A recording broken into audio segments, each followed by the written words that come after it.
Hello, today is Friday, April 30th, and this is another episode of Friday 5 at 5 with Denver Public Library. My name is Lainey. I'm a librarian at DPL's Central Library, and in 15 minutes or less, we'll have you up to speed on 5 new titles we can't wait for you to read or listen to. Join the Denver extension of the CSU Master Gardener program for the conclusion of its 5-part free series through the library this May.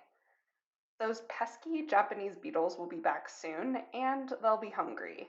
For the latest in prevention, control, and research on these voracious insects and their progression throughout Colorado, register for this program, scheduled for Monday, May 3rd at 4 o'clock at the link below. And now on to this month's titles. At number 1, we have Black Smoke, African Americans and the United States of Barbecue by ADRIAN Miller. Print book available now, ebook on Overdrive. Miller is a food writer, recovering attorney, and certified barbecue judge who lives right here in Denver and is known for, quote-unquote, dropping knowledge like hot biscuits. In Black Smoke, Miller chronicles how Black barbecuers, pitmasters, and restaurateurs helped develop this cornerstone of American foodways and how they are coming into their own today. Miller follows the meaty history of barbecue from the 1700s in newly claimed America all the way to the pitmasters of today. His visits to restaurants, trailers, and takeout joints in every corner of the country illuminate the spread of African American cooking, from the whole hog barbecues of Rodney Scott to the Southside Chicago barbecue big on rib tips, hot links, and fries as a side. Don't let the mouth-watering photos and 20 recipes fool you. There's a lot of serious discussion in Black Smoke on lack of access to capital, neighborhood redlining, heightened scrutiny, and how all of these factors combine to undermine Black entrepreneurs. Check out Miller, Denver's own soul food scholar, in an upcoming Tattered Cover live stream event on Sunday, May 16th. Details at the link below. And be sure to check out Miller's previous work, Soul Food and the President's Kitchen Cabinet. At number 2 this time, White Magic by ELISSA WASHUTA, available in print and as an ebook on Overdrive. In a recent interview, WASHUTA says that anytime she thought she was holding back or not using her true voice while writing and editing White Magic, she channeled the energy of David Lynch. Intrigued? You should be. WASHUTA, a member of the Cowlitz Indian tribe, weaves stories of her ancestors with dissections of her favorite video games, like Oregon Trail 2 and Red Dead Redemption, as well as several other numinous and arcane cultural touchstones in an effort to understand her own personal inheritance. How can a Native woman relate to others and to herself while living on stolen land? What can she hold on to?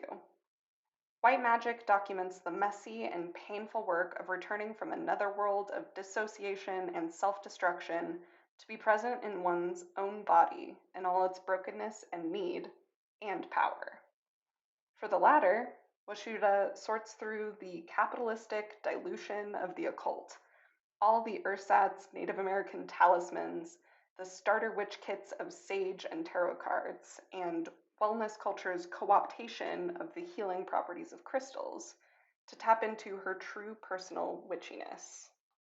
Says fellow author Richard Van Camp, these pages are windows into a Black Lodge where Twin Peaks and Fleetwood Mac are on repeat, sometimes forward, sometimes backwards, sometimes in a blackout blur. Part pop culture, part mental health and sobriety narrative, wholly original. Hear from WASHUTA and other women Indigenous authors Monday, May 3rd in a free live stream event, Talking Back, Looking Forward. Details at the link below. For fans of Carmen Maria Machado's In the Dream House and Gina Nutt's Night Rooms. POPISHO by Leone Ross is our third title today, available in print and on Overdrive as an ebook and e-audiobook. The rich fabric of Ross's Jamaican and British background is woven into POPISHO, a tale set on an imaginary archipelago of the same name, loosely based on Jamaica, where every inhabitant has their own particular cores or magical power. Some are strong or have ever-pleasant breath, some can tell the future or time juggle, others have prehensile tails or extra taste buds. We follow two lovers, Xavier and Anise, long separated by their marriages to other partners. Anise is a healer, and Xavier can flavor food through his palms, which comes in handy, pun not intended, at his restaurant. Over the course of a single day, we learn about Xavier and Anisa's star-crossed relationship as we learn the history of POPISHO, how emancipated slaves went up against indigenous islanders and created a new society together, and how even now, the push and pull between Christianity and POPISHO's gods continues, with a hurricane threatening the island and a revolt brewing against the governor at the same time. Themes including post-colonial politics, LGBTQ love, and a major character's struggles with a strange addiction swirl in a fascinating stew. POPISHO is thick with imagery and memories, and literally thick too, at 480 pages. It took 15 years for Ross to concoct this wonder-filled and entertaining reflection on death, freedom, community, and recovery. Fits nicely on the shelf next to The Old Drift by Namwali Serpell and Chigozie Obioma's The Fisherman. Next is Paradise, Nevada by Dario DIOFEBI, print book available and on Overdrive in ebook format. Many writers attempt, either through emotional impulse or intellectual exercise, to capture the soul of a place in their work. But what if a place is known popularly for having no soul? DIOFEBI seeks to answer this in this debut, a sprawling Tolstoyan drama set in the gaming pits and shadowy clubs of Las Vegas, a city dedicated to artifice, imitation, and fantasy, a city the author reminds us wasn't built on winners. Indeed, DIOFEBI spent 3 years playing professional poker in Vegas, so he's definitely writing what he knows. The novel centers on the lives of Ray, a poker player, Marianne, a cocktail waitress, Lindsay, a newspaper reporter, and Tom, another poker player, though a rather unwitting one who, like the author, is a transplant from Italy. With the exception of Lindsay, they have all come to Las Vegas from elsewhere, each seeking opportunity, yes, but more importantly, each preoccupied with how they should live in the world.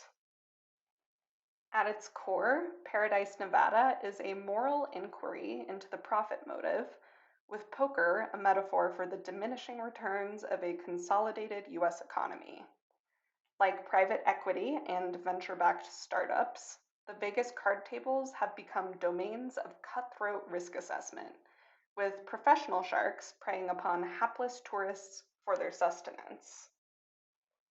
Read this one if you liked Emily St. John Mandel's The Glass Hotel or Round Midnight by Laura McBride. And at number 5, we have The Night Always Comes by WILLY VLAUTIN, available in print and on Overdrive as an ebook and e-audiobook. This novel is another fine entry in VLAUTIN's well-chiseled portraits of the working class, men and women both, sometimes youthful, sometimes hardened, and their real-life choices in search of hope. Whether you encounter his writing via his alt-country band Richmond Fontaine, his award-winning fiction, or the film The Motel Life, based on one of his novels, VLAUTIN delves into the dark underbelly of American cities and sheds light on individuals caught up in the systemic web of poverty. In this book, readers meet 30-year-old Lynette.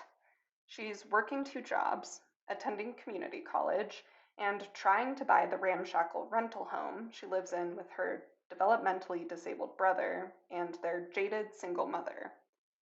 When her mom backs out of the deal, though, Lynette joins a very dark gig economy in a Portland she no longer feels she knows.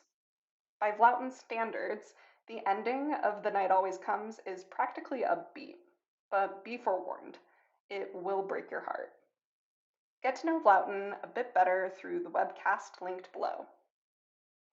And for more gentrification in fiction, try Halsey Street by Naima Coaster, or if you're in the mood for something psychologically thrilling, When No One Is Watching by Alyssa Cole. Plus, in case you missed it, check out We Had a Little Real Estate Problem, the unheralded story of Native Americans and comedy by KLIPH NESTEROFF, available in print and on Overdrive as an ebook.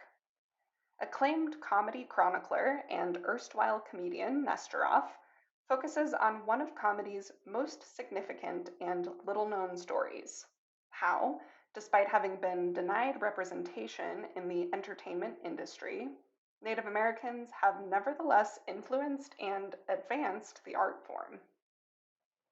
His account begins in the late 1880s, when Native Americans were forced to tour in Wild West shows as an alternative to serving prison time. As one modern comedian said, it was as if a Guantanamo detainee suddenly had to appear on X Factor.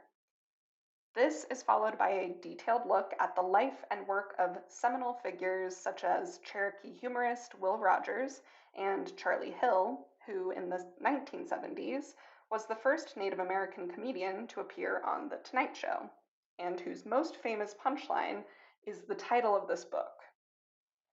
In an indication of some shift in the industry, 2 Native American sitcoms have recently arrived on the scene. Peacock's Rutherford Falls, for one, is from Navajo showrunner Sierra Ornelas, and FX's Reservation Dogs from Sterling Harjo, a member of the 1491s, a sketch comedy group based in the wooded ghettos of Minnesota and Buffalo Grass of Oklahoma, and producer Taika Waititi, who hails from the Rauukukore region on the eastern coast of New Zealand and is part Maori. Nestoroff's informative and entertaining book gives readers the background they need to truly appreciate what looks like a bright future for Indigenous peoples in entertainment. For more in this vein, check out Homie Don't Play That, the story of In Living Color and the Black Comedy Revolution by David Peisner, and Jewish Comedy, A Serious History by Jeremy Dauber. And that's it for this month. Thanks for tuning in to Denver Public Library's Friday 5 at 5. Check out or place a hold on these titles and a whole lot more right now at denverlibrary.org, link below. And be sure to tune in next month for a whole new batch of recommended reads.